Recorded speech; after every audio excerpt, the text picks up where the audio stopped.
Hello, thanks for clicking on the link here to see how to play R.E.M's Gardening at Night. This is actually my second version of this song and actually of the lesson here. So for a little bit I've had actually a lesson up here for Gardening at Night, but it was based off standard tuning. And I just hadn't gotten around to actually uploading, I'll say, the correct version of the lesson. I put a correct version of the cover up, but what I was doing, I was just doing it for standard tuning. And really, I kind of played a couple different ways, but really the way Peter Buck plays it is he actually tunes down the high E string to a D. Now he does it actually in a couple other songs as well, but we'll just focus here on Gardening at Night. So to really play it the way Peter Buck does, if you watch him live play it, he actually takes that high E and tunes it down to a whole step to a D. So that's what we'll do with this lesson. This is basically the Peter Buck way to play Gardening at Night. So I'll call it the real version, not the standard tuning version. So let's get right to it. Obviously we have that intro that goes like...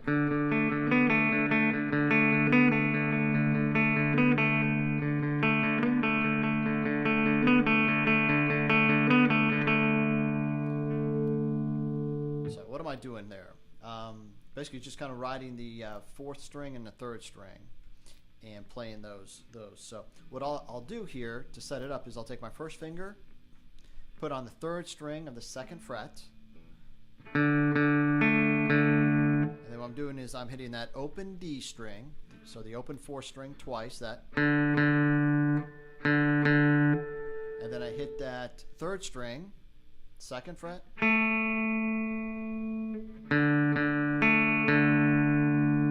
so I'll just do the string numbers here. So 4 4 3 4. And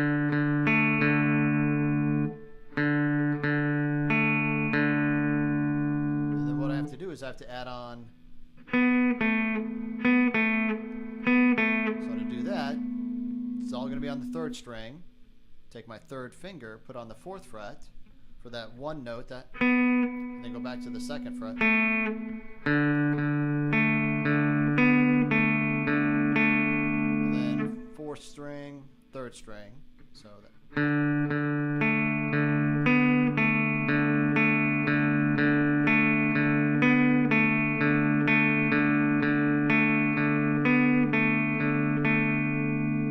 Okay, so that's the rhythm of the intro there. And then we have the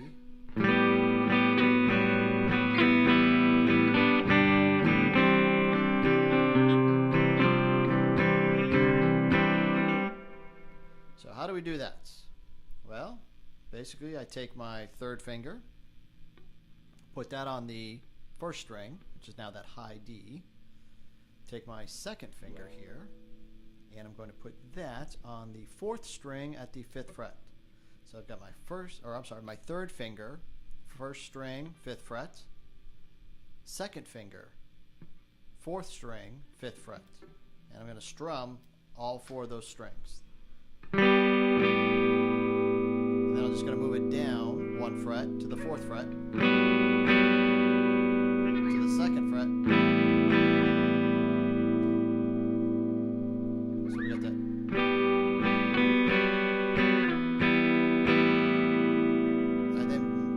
What we need to do, so you can really do that next part a couple different ways.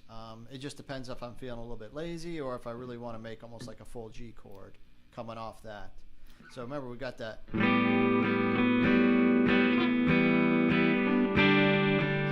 C, so we got that quick little almost like a G chord to a C. So you can do a couple different ways. Sometimes I just do this, which is basically a G without these two first fingers here. So really I just need to hit the second string, third fret.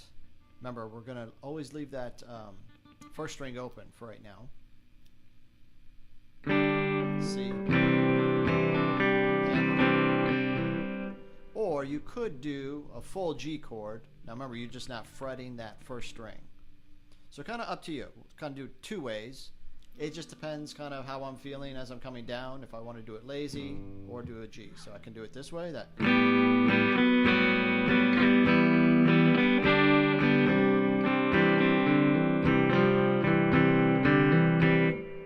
Or I can do the G, which is basically the same sound.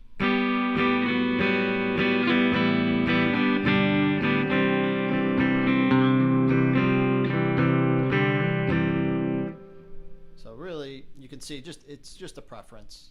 If I want to kind of get those bass notes in there, and I'm feeling nice, I'll do that. If not, I'll just do the really lazy way and just make sure I hit the bottom 4 strings.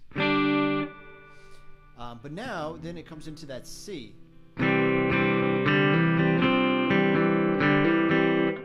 So if you listen really carefully, he actually is not just doing a C chord. He's actually doing like a hammer-on and then adding.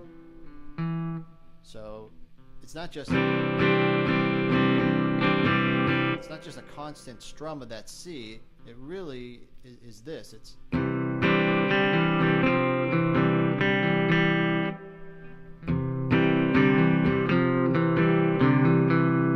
I just tried to isolate the bass part of that.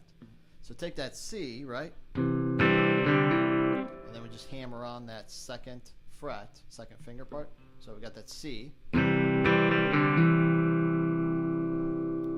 then we add that pinky to the 4th string, 3rd fret.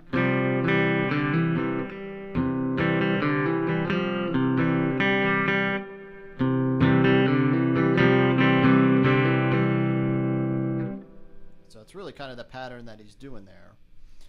So remember, we got that.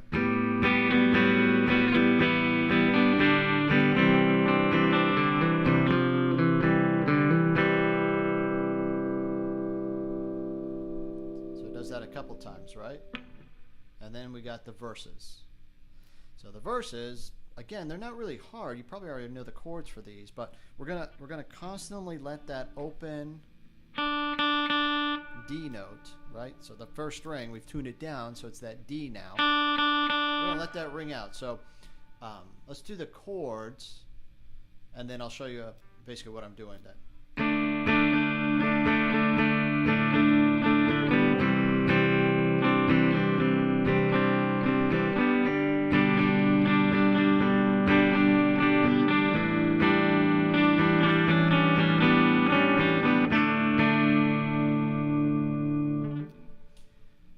So what I'm doing, I'll just say the chords, and then we'll play it together. So again, open. So I've got a D chord, but first string is not fretted. So we've got a D to a C to a G.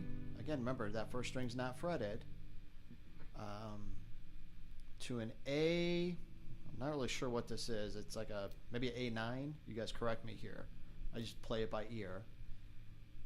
Basically what I'm doing is, it's almost like I think that's an A7, but so I've got my first finger on the 4th string of the 2nd fret.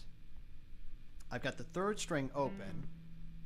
I've got my 3rd finger on the 2nd string of the 3rd fret, and I've got that 1st string open. And then I go down on the 2nd string. I now have my 2nd finger on the 2nd fret. Everything else is the same. And then open, but I'm still anchoring my 1st finger. I'm still anchoring that on the 4th string of the 2nd fret. So that basically, I'll call it an A chord, but it's not a full A chord. It goes like.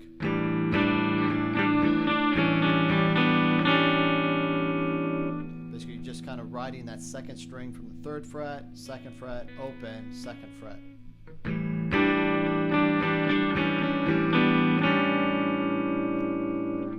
So.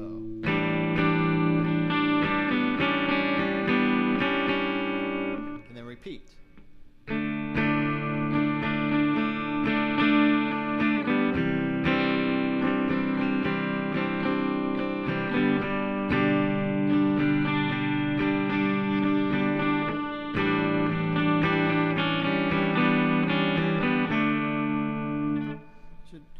we do that, right? We've got those the verses there, and then we also need to add a couple more chords, of course, because it's early R.E.M. and they like to do a bunch of different stuff. So now we got the.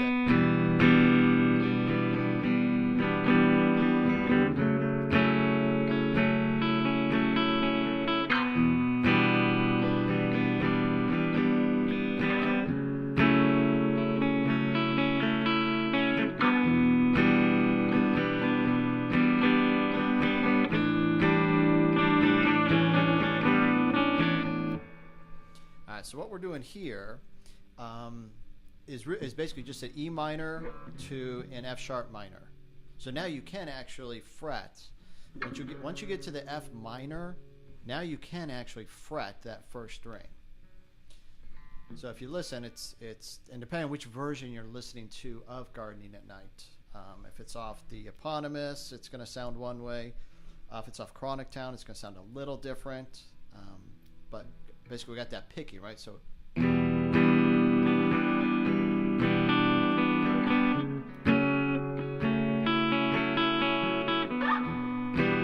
minor,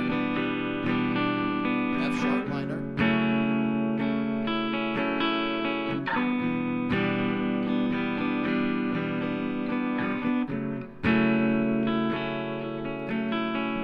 Now, if you watch Peter Buck live, he always doesn't like show you a bar chord. So I'm going to show you the bar chord here because it's that F sharp. But you may see him just play it like this, and you think, oh, what's he doing there? Does he have things open? No, not really. He's just doing his F sharp minor like this.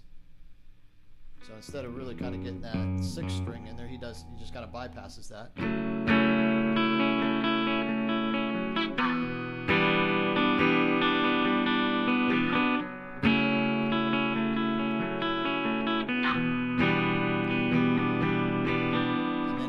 To that kind of A, when you're writing that second string from the third fret, second fret, open, second.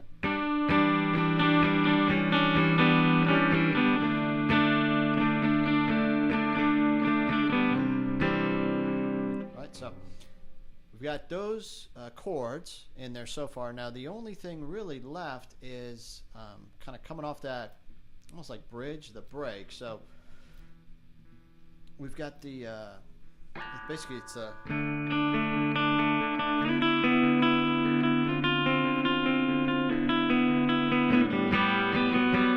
so right before we get into that part again, remember the second time around later in the song, almost towards the end, we've got that. We go back to that, but right before he does that, he's basically doing a D chord again, open E string. But he's just going.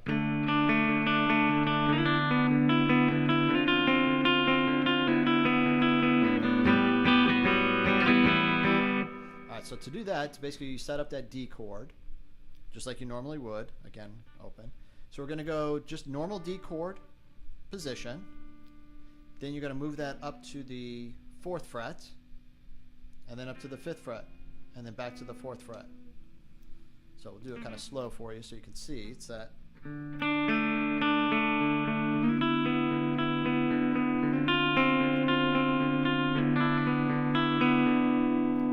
then that riff.